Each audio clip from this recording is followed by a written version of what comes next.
महायुतीच्या जागा वाटपावर आज मंथन. भाजप 150 तर शिवसेना 100 जागांवर करणार दावा. जय महाराष्ट्रला सूत्रांची माहिती. निवडणुकीबाबत मुख्यमंत्र्यांची जे म्हटलं ते अंतिम, कोण काय बोलेल हा अंतर्गत विषय. उपमुख्यमंत्री अजित पवार यांचं वक्तव्य.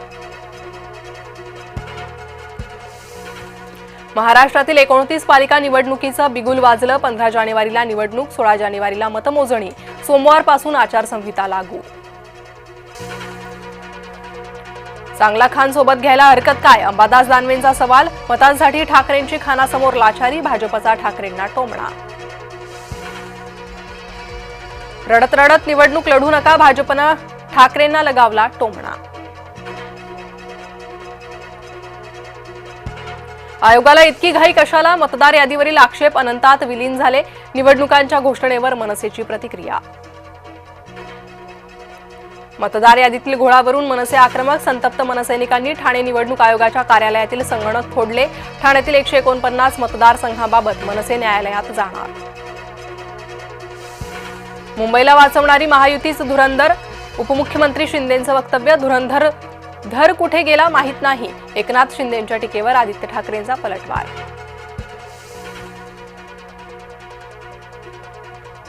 लवासा प्रकरणी आज अंतिम सुनावणीची शक्यता. शरद पवार, अजित पवारांसह सुप्रिया सुळेंविरोधात प्रकल्प चुकीच्या पद्धतीने उभारल्याचा आरोप. मनोज जरांगे दिल्लीत दाखल. आज शौर्य पाटलाच्या कुटुंबियांची घेणार भेट. गुंड बंडू आंदेकरच्या घरावर पुणे पोलिसांचा छापा. आंदेकराच्या घरातून सायलेन्सर असलेली बंदूक जप्त. विश्वसनीय सूत्रांची जय महाराष्ट्रला माहिती. पंकजा मुंडेंचा पीए अनंत गर्जेला पुन्हा अटक. विशेष तपास पथकानं केली अनंत गर्जेला अटक. मुख्यमंत्र्यांनी केली होती एसआयटी चौकशीची घोषणा.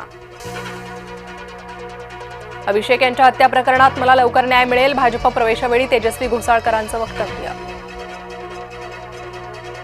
चंद्रपुरात शेतकऱ्यानं सावकारी कर्ज फेडण्यासाठी किडनी विकली. 1 लाखाच्या कर्जाचा 74 लाख रुपये परतावा घेतल्याची धक्कादायक माहिती. अवैध सावकारीला कसा चाप बसणार असा प्रश्न. मुख्यमंत्री बळीराजा शेत पाणंद रस्ता योजना मंजूर. गाव नकाशांवरील रस्त्यांवरील अतिक्रमण 7 दिवसात काढणार. महसूल मंत्री चंद्रशेखर बावनकुळेंची माहिती. पुण्यातील कोंढवा कात्रज रस्त्यावरील शिवरायांच्या पुतळ्याचं अनावरण. हिंदवी स्वराज्याचा झेंडा शिवरायांनी अटकेपार लावला. मुख्यमंत्री देवेंद्र फडणवीसांचं वक्तव्य.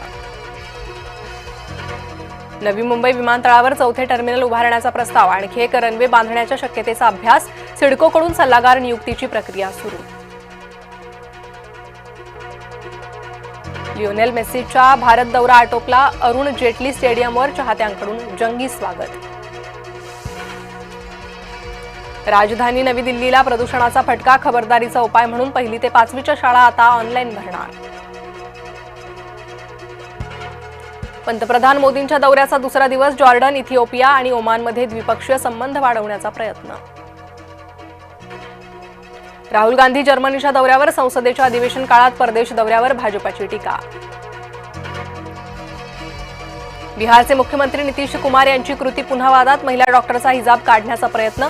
नितीश कुमारांच्या कृतीवरून विरोधकांची टीका. साहित्य निर्मितीसाठी महाराष्ट्र नंदनवन. सर्वात जास्त संमेलन महाराष्ट्रात होतात. मुख्यमंत्री देवेंद्र फडणवीसांचं वक्तव्य.